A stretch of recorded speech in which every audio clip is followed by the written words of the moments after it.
This was the fourth first contact meeting with the humans. They always followed every single protocol the Council had established for every new species entering the galactic stage, but they constantly failed the military power inspection section. Some of the media outlets stated it was because the humans just weren't strong enough to stand on their own, as an independent species and needed a guardian one. Others reported it was because they were too strong, that they were being identified as a galactic crisis. They were both wrong, but somewhat right. Humans needed guidance in a lot of things, usually in diplomacy, and getting their translators working correctly. The issue the Council was having with the MPI was the fact that the humans refused to inform them of what weapons they had. At first they claimed they only had magnetic rail-based weaponry. Then it was discovered in a small civilian trading ship that they also had sophisticated energy weapons, much better for smaller ships than carrying ammunition. The second MPI, 5 galactic years later, the humans insisted the railguns and laser weaponry were all they had, but another small civilian ship, an exploration craft, was discovered to be carrying highly developed guided missile technology. After a trade agreement, we discovered that they were so accurate, one could be guided through the gap in a Kalina energy shield that opened when the Kalina would fire its plasma weaponry. The third MPI, another 5 years later, the human acknowledged that they had conventional missiles, railguns and laser weaponry. When the Council had finally been given access to a small warcraft, an engineer noticed its power source was a form of nuclear fission. The military staff recognized that meant the humans likely had nuclear weaponry as well. The fourth MPI, another 5 years, the humans made their last statement that they had highly guidable nuclear missiles, railguns, which could fire nuclear-based shells, and laser weaponry.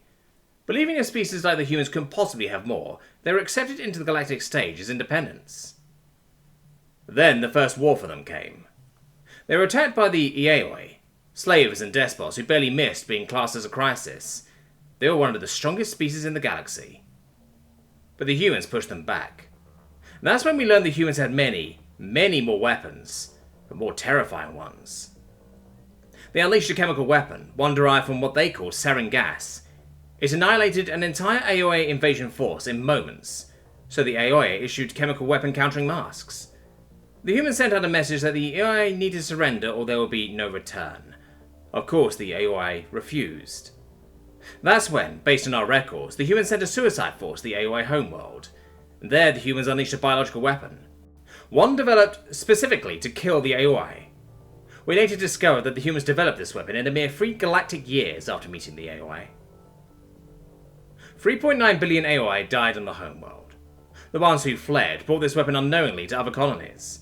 Within 10 galactic years, the AI were classified as an endangered intelligent species. Within 15, their numbers were down to the thousands.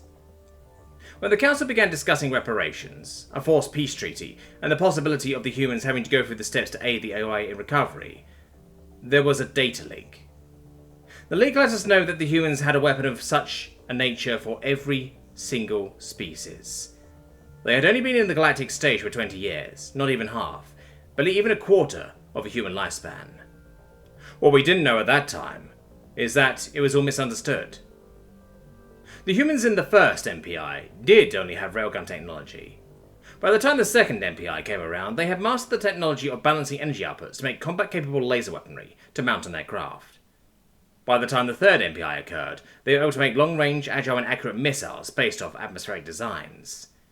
Finally, the fourth MPI occurred, and the humans had figured out a perfectly balanced missile, loaded with a nuclear warhead, capable of taking out an entire ship in a single shot. Then they mounted it into an unguided package for their railguns.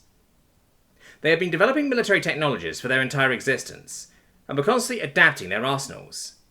Even the AI had been using the same ballistic-based rifle for 300 years. The Kalina shielding technology hadn't been updated in 400. Other species were being outshined by these humans in weapon technology. And that's not even covering what happened when they discovered DNA splicing and engineering.